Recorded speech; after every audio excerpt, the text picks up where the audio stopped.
You should be able to see the presentation now. Is that correct? Yep. You guys see that okay? Yes. Yep, looks good. Okay, awesome. Great. So we've introduced ourselves and we are board members for Slow Food Utah. And Gwen, do you want to say how long you've been on the board? Sure. I've joined the board of Slow Food in 2010, and I've been the chairperson since July of 2011. And so I've been involved with the Microgrant program for a lot of years now and seen a lot of really wonderful projects and a lot of things. So if you have questions about the past, successes and so forth, just let me know and we can dive right into that. And I've only been on the board since 2017. So I am a newbie and I've never had a chance to engage quite as much with the microgrant process, but this year I have a little more time and I'm excited to be part of this process. I feel really fortunate. So we'll just jump right in if my slides will advance. Okay, so if you're not familiar with Slow Food and or not with Slow Food National or International, we're a local chapter of a national organization, and there's an international organization as well. So our local chapter is directed and sort of the structure is provided by the national chapter out of New York, and that allows us to be a nonprofit and drives some of our, I don't know what a good word for it, structure to our local chapter. The local chapter is run by a group of volunteers, and we are a colorful group, I think. We're a lot of fun, but because we're volunteers, that kind of dictates how our chapter runs throughout the year and what activities we do throughout the year. However, one thing we do regularly, and maybe Gwen, you want to say, how long has the microgrant application process been in place for Slow Food Utah?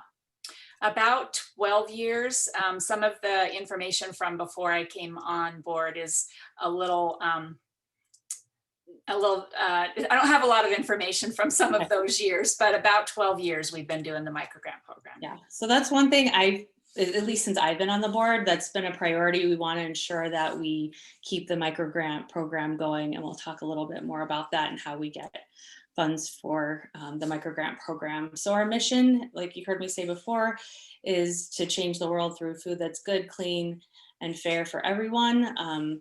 That might look like people who are connoisseurs of taste, protectors of food heritage, and champions of local producers. So the microgrant that we are presenting to you today has been in the works for at least 12 years or about 12 years. And the purpose is to drive our mission forward. We get our funding from a major fundraiser that's held every year in the fall. If you're not familiar with it, it's called the Feast of Five Senses. And that is, it took a different shape this year, but often we are partnering with local chefs and restaurateurs, as well as farmers and other producers in the area to bring a meal together. And then people buy tickets to that fundraiser. And that is where we get the bulk of our funding for the microgrant. Do you want to say anything else about that, the Feast of Five Senses, Gwen? Yeah, well, I'll just say that kind of a summary of the microgrant program. Over the dozen or so years that we have been doing it, we have funded more than 125 grants for a total of over 140,000. So this fundraiser that we do once a year is our primary source of funding for the microgrant program. And we also do other smaller events in normal years, non-COVID years, that raise additional funding for the microgrant program. The grants that we've funded over the years include, I'll just give you some numbers. There's about 35 or so farmers or ranchers, various projects for them, 40 plus school or community gardens, 23 educational projects, and that includes like a farm conference or putting together educational packets and things like that. Approximately 10 food artisan projects and 10 bee or beekeeping or ecologically beneficial projects. More than a third of these projects are serving rural or underserved communities. And you'll see some examples of these past recipients and some photos at the end of the presentation. And we'll talk about the priority project or priority points and what we don't fund a little bit later on as well. So yeah, that's kind of the history of it. The Feast of Five Senses, as Jen mentioned, is the primary fundraiser for it. And this year we really had to do a pivot on that, but we still were able to put it together. So. Thank you. Thank you for sharing that. I was hoping you would say those important pieces. So those that are eligible to apply include lots of people, individuals, small businesses. If you're a nonprofit, you can apply as an individual or a group, small business. If you're committed to the slow food principles of good, clean, and fair for all. Also, cultural diversity and conviviality. If you think that your project meets this criteria, and we'll get in a little bit deeper to that, it is completely appropriate for you to apply. And it also makes a lot of sense if you lack other funding sources and don't have access to other funding sources. When this is posted, I don't know why all of a sudden this isn't letting me share the Slow Food Utah link. I don't know if you can see it's getting covered up. So that link should take you out to our website, and our website is, oh my goodness, where? slowfoodutah.org. I can try to bring it up if you want me to. No, I had it up and then I don't know where it went. Okay. Well, I wanted to show them, so okay. There. Oh, this is going to take us right to the microgrant page. That's cheating, but so we'll go to home. I just want to show you where it's at if you haven't accessed this way. This is our main page, and you can go down and read a little bit about Slow Food Utah, but over here under the What's Happening tab, you'll see the microgrant application, and then you'll scroll down and find the link. We have a few updates to make to this page, but the main pieces are here, the application, the application right here, as well as the scoring rubric or criteria sheet. And the dates, this is a really important piece. As you know, the microgrant opened on the 1st and will close on the 31st. So let's take a look at the application here. And I have to jump to a different page because I can't show you all of the microgrant application from this view, but I can show you the first part of it. We do collect some personal information. As you can see, we start with the email, and then just under that, this is another location where you can find the scoring criteria. I'm not sure if it makes sense to talk about this now or in a little while. Maybe maybe in a little. Okay, so let's look at the, I agree. So we'll take a look at the, this is the one I can show you. The entire application. So it's a Google form. Some of you may recognize this form. It's just fillable. And then when you submit that form, your answers are put into a database that we will hold, and you also get an email letting you know that your application has been received. And we'll talk a little bit more about that when we get to the end of the application.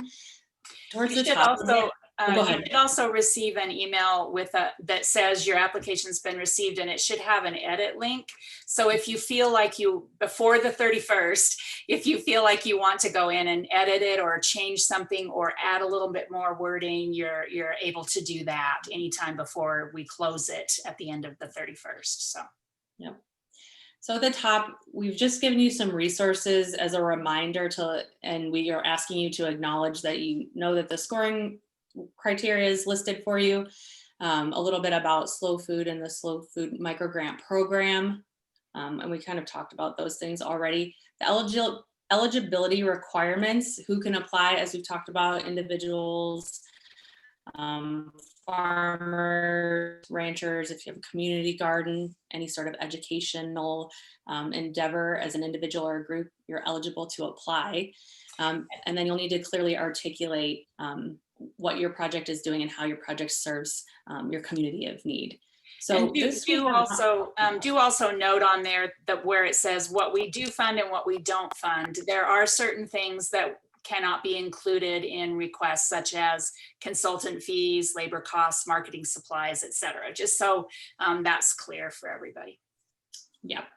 And then I don't think we have said this quite yet. The maximum grant amount you can request is up to $2,000.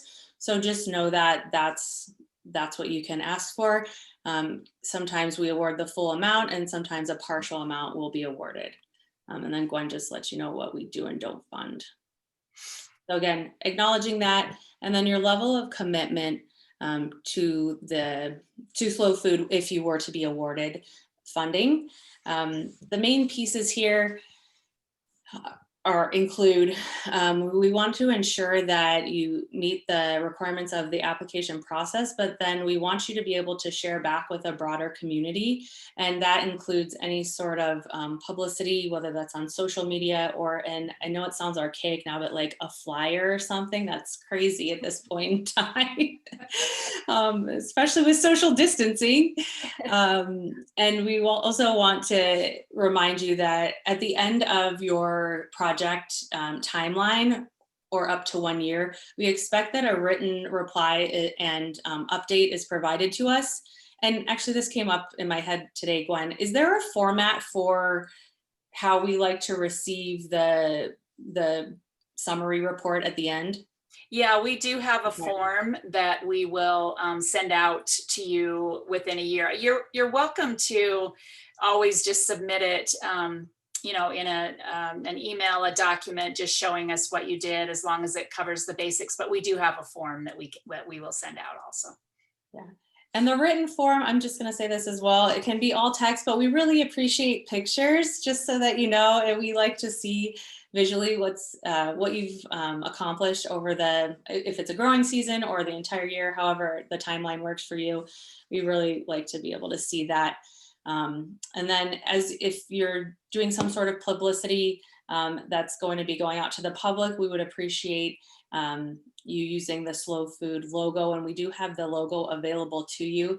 If you're promoting your project in some way, we like to be acknowledged that we were a supporting part of your project. This outlines the criteria and selection process one more time, and lets you know that after you submit your grant, we will let you know if you've received funding approximately in the first 10 days of March. And we're going to kind of work through some of these questions here. So I'll let that be there, and we'll talk about it now. So I think this is pretty basic, your personal information. We do need an exact address. If it's a group or a business, we would like to know that as well. Your contact information, if you can do your best to make sure it's up to date so that we can get in touch with you. We usually reach out by email first, right, Gwen? Okay, so we use email a lot. So if something's going to be changing, just be sure to check your email regularly. And then we want to know who you are and the type of project that the category of project that your project may fit into. If it's other, that's okay. Just make sure you select other, and then there's some free texting ability right here. We want to know if this is a project that is just starting, it's new, or if this is an expansion of an existing project. I don't have a good example of an other. Gwen, do you want to say something about that? I don't really know how the other got in there, so I'm not sure. Okay, just checking. Okay. And then here are the priority points, and you'll see this again when we look at the scoring rubric, but we do prioritize applicants that this is their first time applying. If your project or organization is going to be serving a vulnerable or underserved population, perhaps in rural Utah somewhere, that is prioritized, or you get additional points on that scoring rubric. Excuse me. If you lack resources to other support and funding opportunities, you get a priority point for that. And then demonstration and commitment to slow food values. So all 4 of those points are really important. And you'll see on the scoring criteria sheet, this is actually broken out into 2 different categories. The secondary piece of the category is specific to Black, Indigenous, and peoples of color. So and we'll take a look at that, but just know that there's 2 different additional priority points, but it's been summarized into 4 check boxes here. We would like to know the total cost of your project and what amount will be, if awarded funds from Soul Food, how that fits into your entire project. So explaining that a little bit. This is a little bit of a sidebar. I am not sure if this has a cap on number or how much text you can put in. You should be able to get in as much as you need, but that might cap you. Gwen, do you know if there's a I'm cap? not sure about, I've never run into where it has cut people off with it. So I'm not Okay. sure what the limit on characters is there. Perfect. We'll want to know if there's any matching funds, and then we'll want a list of 2 professional references right here. Please put their name, first and last name, as well as their contact information so that we can reach out to them. And then the additional documents, no one should say I will not be sending additional follow-up documents, just so you know. You should be sending additional documents to the slowfood@xmission.com email. And those additional documents include the detailed budget, and that is required, and then a letter of recommendation. Again, that is required. If you want to add any photos or publicity that's been made available about an existing project, that's great, but it is not required. It's very helpful, though, I will tell you that. The more information sometimes and visuals that we have, the better. Yeah, I would agree. The actionable things, it's really nice to see. Yeah. Okay, so then there's these additional questions are mostly, I selected long answers to make sure you could really expand, but a detailed description of what your proposed project, event, educational opportunity, etc. We'll want a summarization. Oh, I forgot I can't do that in this, sorry. A summary of your timeline and how your project will be sustained over time. I would also say that this is really important, the sustainability piece. We want to see that if you need to collaborate with other members in the community to make your project sustainable, or we just want to see that it's not a one and done sort of thing. We want to know how it's going to continue to grow and evolve. Did I say that? Yes, that's excellent. Yeah. We want to know what you or the community of interest, what you're hoping the community will gain from this project. And if your project includes any sustainable environmental initiatives. I just realized what the other is. It's because you're in my view, not in the application view. Oh, okay. Y'all won't see that on your side. Clearly defining how the project fits within the Slow Food mission. That's very, very important. And how your local community and the state of Utah benefit from your project. And again, this is where go ahead. Oh, I was just going to say, I would just really encourage everyone to really familiarize yourself, if you're not already, with the Slow Food mission, with what we stand for, what we do. Not just the Slow Food Utah website, but also go to the slowfoodusa.org, which is our parent organization, and that will give you a very good overview of what we stand for. It's very helpful for your application purposes if you know who your audience is, we're your audience. So you want to really reach us by targeting, having your project really target our mission. Mm-hmm. Yeah, agreed. And then these long answers, this is where you can break out and describe how the project might be benefiting an underserved community or a community of Black, Indigenous, and people of color. We'll want to know how you plan to share those results with the public and what experience you have to bring to this project and how that will help your project be successful. And if there's any collaborative pieces involved with your project, we would like to know about those as well.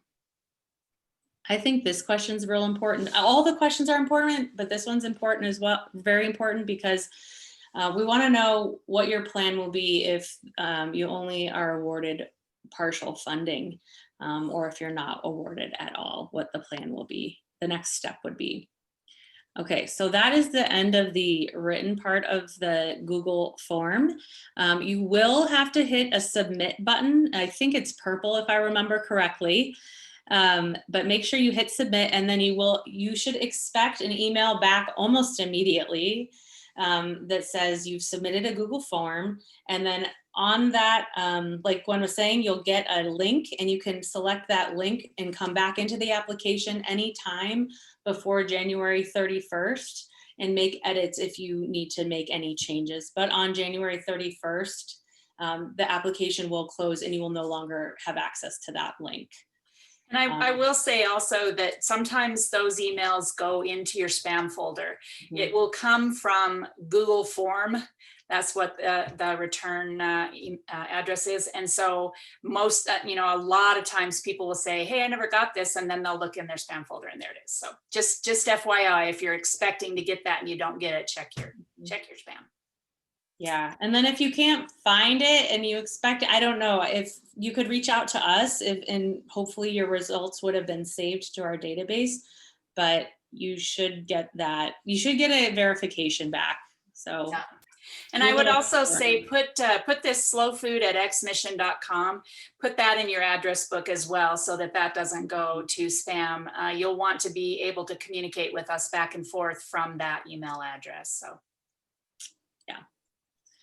Okay, so let's take a look before we jump back to the PowerPoint piece. Let's take a look at so this is the checklist and the scoring rubric form. I think this is a really nice way to concisely look at and see what you need for a complete application. Like Gwen was saying before, if the application isn't complete, we won't be able to review the application in this grant cycle, and you'll have to wait. So be sure to complete your application on time. So some important pieces, you want to make sure that you've, is this accurate? Send an email to. Yeah, it's not, a lot of people forget that part of it, but it is very good practice to send an email to us, to anybody you're applying for a grant from, with an intent to apply. And then that alerts us to watch for an application from you.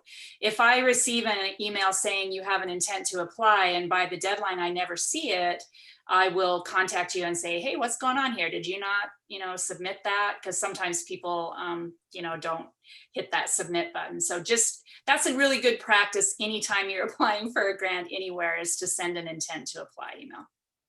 Okay, so once you get that completed, do complete your short answer questions. And I would encourage you, when you complete the short answer questions, to have this document up and make sure you're meeting the criteria. You're describing how you're meeting the criteria extensively. Be sure that you complete your detailed budget and then send that to Slow Food with your 1 letter of reference. And then in the Google form, you will have listed the 2 additional references, so we can make contact with them as well. Gwen, question. The letter of reference and the 2 references, can one of the 2 references have also written your letter? Or should it be 3 separate people? They should be 2 additional in addition to the other one, the first one. Gotcha. Perfect. Okay. And then supporting documentation, any other supporting documentation. And again, if you haven't clearly enough described how you're meeting criteria or priority points, be sure that you add that in addition to the required documents. Other things you can add, any sort of reports that you've created from this project in the past, or a flyer, pictures. Of course, Gwen and I have both said now that we like the pictures of what the project is or the space that you're working in. That really helps us. So then the criteria priority, we can go into a little more detail. Not much to say about a first-time applicant. That's usually just a yes or no. That's pretty easy. But again, you want to describe your any vulnerable populations that this project might impact based on location, or group that you might be targeting, or a service or education that's being provided to a certain group. So again, rural and underserved, as well as Black, Indigenous, and people of color. Those areas will earn priority points for the scoring criteria. Lack of access of other funding and support, and explain that to us, what that means to you and why this might be a rare opportunity for you to earn funding for your project. And then this is a good list of some of the slow food values that we didn't really highlight up to this point. I won't go through all of them, but again, this is something that, I mean, read through these. And also, I think you can find a lot of this sort of information on the Slow Food USA website, exemplified through that website anyway. So if sustainable agriculture is something that your project is focused on, that would be a slow food value. Any sort of project that is going to contribute to reducing climate change or fighting climate change, preserving historic land, farmland, as well as the Arc of Taste. And if you're not clear what Arc of Taste is, again, Slow Food USA does a really nice job of describing that. And there are some good examples of projects in practice revolving around Arc of Taste on their website. Do you want to add anything about that, Gwen? No, I think you've done a good job there. Okay. Yeah. I don't want to just read to everyone. I don't want to put everyone to sleep too quickly. And then this is the piece here. This is the table that the members of Slow Food and the community member, all of us who come together as a subcommittee and review the applications, this is what we use to review the application and then score on a point system. So you can see the categories there at the top, the mission, what kind of experience and longevity you have with this content area and or project, what your community impact will be, how innovative the project is. We do appreciate well-written documents. It's helpful if we can easily read it, and it's well crafted thoughtfully. And then the need in the community, really identify how you know and how it's been demonstrated that this is a real need and this is why this project is important here and now. And so that's the main part of the application. Then you can see down here, these are the priority points that we've sort of discussed at length now, but we'll score that down here and then we get our total score. Yeah. So the total score is 24 possible points. We do partial points, just so you know, but those priority points are given a little extra weight there, as you can see, and they add to the total at the bottom. So that's why they're on a separate line. Before we bounce back to the rest of the PowerPoint, you want to open it up for questions? Is there anything we can clarify now? Sure, and also I should say you can put any questions that you have as we're going along in the chat, and I can try to respond to those as we go. Or if you have something that you'd like to ask now, go ahead and unmute yourself and give us a shout out here.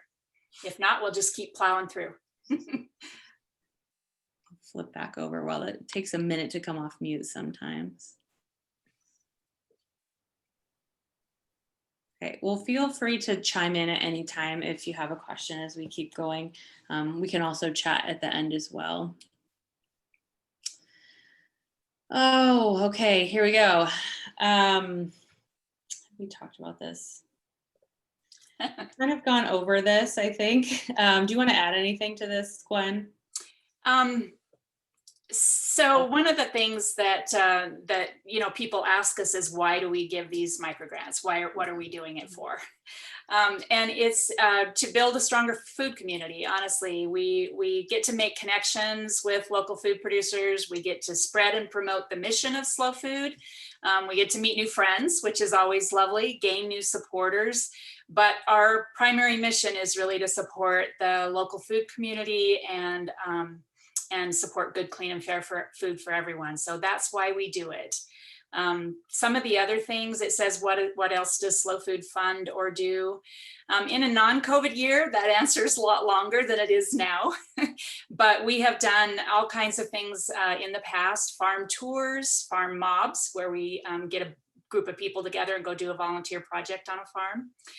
We created the Honeybee Festival, which is now run by Catalyst. They do a bee fest every year that we gave to them.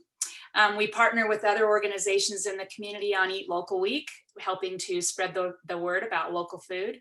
We do producer spotlight events. Those can be fundraisers for us as well. That Feast to Five Senses that we mentioned before, our big event. We have done canning and cooking classes in the past and hope to do those again real soon. And we have a book club that meets monthly right now via Zoom. So those are some of the things that we have done in the past, and the primary source of our funding is that Feast to Five Senses, as well as some sponsorships. And the primary place we put the money that we raise is into the Microgrant program. So that's kind of in a nutshell. Okay, and I did that. Oh, I went backwards maybe. That's okay. We did some of this from that on already, but yeah. Go to that slide. Go to that slide right before, Jen. There's a few things there to kind of talk about as well. Oh, okay. Well, I hope you all think that this is worth the effort, especially if your project meets the main criteria. It gives you a good chance to connect with Slow Food and know more about our small community, as well as the larger network of Slow Food chapters across the nation and just different projects that are going on. So I think it is well worth the effort. Gwen noted that you can make friends in this process as well, which is pretty fun. Which everybody needs, right? Yeah, I didn't describe this process yet, that how we evaluate the grants. So 1 to 2, it's usually 2, I would say, Slow Food Utah board members will be on the subcommittee that evaluate the applications. And then there's an invited community member, and that might be someone who's a past recipient, but it's not exclusively. There are other partners that we've worked with in the past. For example, one of somebody that we've worked with for a farm mob or a producer spotlight might come and serve as an evaluator as well. I can't see the rest of the slide. Sorry, I have to move this. Okay. I'll just, if you want me just to, because I've got the notes on mine. You can. Go ahead. Okay. So one of the things I was going to say, and I forgot earlier, is that deadline is firm. So when it says January 31st, that's midnight, January 31st. And we just don't. When your audio's cutting out a little. Oh, sorry. That's okay. And I can hear you now, I think. Okay. Is that better? Yes. Anyway, the deadline is very firm. January 31st at midnight, the application will be closed, and we don't take any supporting documents have to be submitted by then as well. So anything after that is disqualified, just so that you know about that. It's best when you submit those extra documents that you're going to email to us in either PDF or a doc format, so that they're more easily readable and downloadable. You may have to end up sending materials in more than one email if they're large. Just be aware of that, and that is totally fine. We have talked a lot about photographs, but sketches or maps or drawings, those are all really helpful, and those are totally acceptable as well. And then in that process of reviewing, we do the ranking based on that rubric, which we just went through, so that it is more objective. There is some subjectivity to it, but we try to be as objective as possible. We do an average of the scores. Every committee member submits the score, and then we do an average. And if there is a considerable difference, we discuss those, work it all out. The committee makes a slate of recommended recipients and the amount to award to each to present to the board. And that will be at the board meeting on March 4th. And the board then makes a final vote to accept those recipients or alter that in some way. And so that's the process that we go through. And people will be notified within about a week after that board meeting on March 4th, whether they have received or not received a grant. So that's the whole process. Sorry, no, I can't advance. The one thing I wanted to come back to here, I don't think we discussed the approximate number that have been awarded in the past, Gwen. I know it varies, but I don't want to throw out a bogus number, so I'll let you say that. Okay, okay, sure. You know, it does vary every year because it depends entirely on how much money we have been able to raise at that event, the Feast of Five Senses, or throughout the year. In the past couple of years, we've given approximately $14,000 to $16,000 total. The average is 10 to 12 grants each year, with an average around that $15,000 to $16,000 amount. So you can see by the math that not everybody gets full funding, but also not everybody applies for 2,000. If you only need, you know, $530 for your project, apply for $530, and that's great. Our total budget always depends on that event and what we've been able to raise. You know, as everybody knows, COVID has changed things a lot. But we were really fortunate this year for the past several years, but this year especially, we had the support of Harmons that allowed us to still do a Feast of Five Senses, even though it wasn't an in-person event, and raise money that supported our local restaurants, as well as creating a sizable fund for Microgrant. So we're very grateful to Harmons for that, Harmons Grocery. They have given us a good leg up on our fund for this year. The total amount we will give out this year will be decided at our board meeting on January 31st. We will likely stay within that average that I specified already, but it could be slightly more or slightly less than that. So yeah, so I think that's about it on that. The limit, as we said again, is $2,000, and but don't apply for more than you need. Apply for what you need. The more specific your budget is, the better. And many times we award partial funding depending on what you have specified in your budget you need, and if we think that one item is more important than another for you. So that's how that works. And Yvette asked a good question. She asked if we're taking a limited number of applications, and we take as many applications as come in before the deadline that Gwen has noted, that January 31st. Right. I was going to say July. Oh my God. Oh no. Yeah. Yeah. The deadline is the key there. We always get far more requests than we are able to fund. That's true of any organization that does grants, just FYI. But we don't limit it. We don't say, oh, the first 100 is all we're taking. We've never gotten 100 applications, thank goodness. But we don't do it that way. It's just by the deadline, and then all applications are given a fair review. Mm-hmm. Okay, you might have covered all this. Let's take a look here. Oh yeah, I probably did. Yeah, by the first few days of March, so like within the first 10 days of March or so, if you're awarded funding, you'll know. A question I have, if you're not awarded funding, there's no additional contact, right? No, I do email people and let them know that they did not receive a grant. Okay. So you'll hear one way or the other, so that you aren't just left hanging. That's so kind. I've applied for things where I am left hanging. So, is there anything to the performance agreement that you wanted to highlight? Basically, it's just a standard document that says, this is what you applied for, this is what we're funding. If you aren't able to meet, what you specify in your application, then you'll refund the money to us. And there's some other things like that. And then basically you reply back to the email that you agree to those conditions, and then we're all good and ready to go. We don't have you actually sign it because that takes a lot longer to mail it back and forth, and we want you to be able to get your funding. A lot of times people need it for the farming year, and March is already getting kind of late in the year.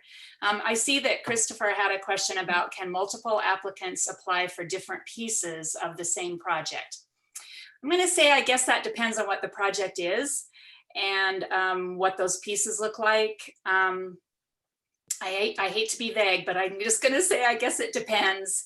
I think that it's fine to do that. We have had applicants in the past who have applied for very similar projects that are working together in the community. So yeah, it is, it's, if you can give me more information, just shoot me an email and we can talk that over. I am hopeful that we get to visit more applicants this year. It was hard last year, so hopefully, cheers to 2021, we'll be able to visit more people. But some of the Slow Food members may request to come and visit your project site and see how it's going and how you're contributing to the community. Occasionally, we will want to take pictures when we're there, so we hope that you'll welcome us when we make that request. And again, that follow-up report we like to see within the 1 year, or if it makes sense to send sooner than that. And do send us updates and photos. And I see Yvette has a question. Is there a limit on how many times you can apply? You can apply once per year. Our cycle is always January 1st to 31st. But you can apply as many years in a row as you'd like. But as you saw on the scoring criteria, you do get a point if you're a first-time applicant. We try to, not play favorites in the community. So we don't want to award the same person over and over. But you can apply once per year for a project. Yeah. I think that might have been. I think we addressed that in another slide here, but here's our contact information. As you have more questions, please email us and ask, and we'll get back to you. This video is going to be posted to the Slow Food Utah YouTube channel, so it will be there for you to reference if you want to be reminded of anything. And again, just reach out for specific questions, and Gwen will very likely be the one replying to you. Okay, and then we have some pictures of, oh, sorry, did you want to go with that other one, or? We already talked about, you can apply once a year. Okay. Okay, these are just some examples of some previous recipients in our community. Some of you may be very familiar with some of these and maybe not so much with others. This is one of our food artisans that was awarded a grant. We actually funded this awning and farmers market equipment, so they were able to sell at the market. School gardens are very important to us, and as you could tell by the numbers that I gave earlier, we've awarded to a lot of school and community gardens. This is a goat farmer in South Central Utah. Many of you are probably familiar with New Roots, the refugee farm that is on Redwood Road. They have received grants from us in the past. This was a youth education and gardening program. It unfortunately is no longer in existence, but we worked with them for many years. Another elementary school. Local CSA and small farm, urban farm. This was a beekeeping project by a group of brothers up in Cache Valley, and they're all pretty much grown up now, but they supported themselves and helped fund their college education through their beekeeping work. So really awesome. If you go to the farmer's market, you've seen Julie Clifford. Julie. Neighborhood House was a community garden on the west side of Salt Lake. And this was a program, we've mentioned the Arc of Taste just briefly. The Arc of Taste is a program of Slow Food International that wants to preserve, we work to promote and preserve biodiversity in agriculture. And these geese and ducks that you see here are on the Arc of Taste. They're very rare heritage breeds of ducks and geese, and this young woman was raising them. Farmer in Cache Valley. Another school garden. And I think that might be it, Gwen. And that might be the last one. So those are just some examples of projects that we have funded. I'm gonna go ahead and stop sharing. Okay. Any more questions from Okay, everybody? go ahead. Sorry. Both saying at the same time. Yeah, no, I don't see any in the chat. Okay. Anything else you'd like to say, Jen, about the? I don't think so right now. We welcome your applications and thank you for taking time out of your evening to come and chat with us about the grant process. And I would say just feel free to reach out at any time if you need assistance as you're working through the process. Okay. All Well, right. thank you guys all for joining us. I'm really happy that we have you here. And good luck with your project. Yeah, good luck. Lots of luck. All right. Thanks. Take care. Thank you. Mhm. Bye.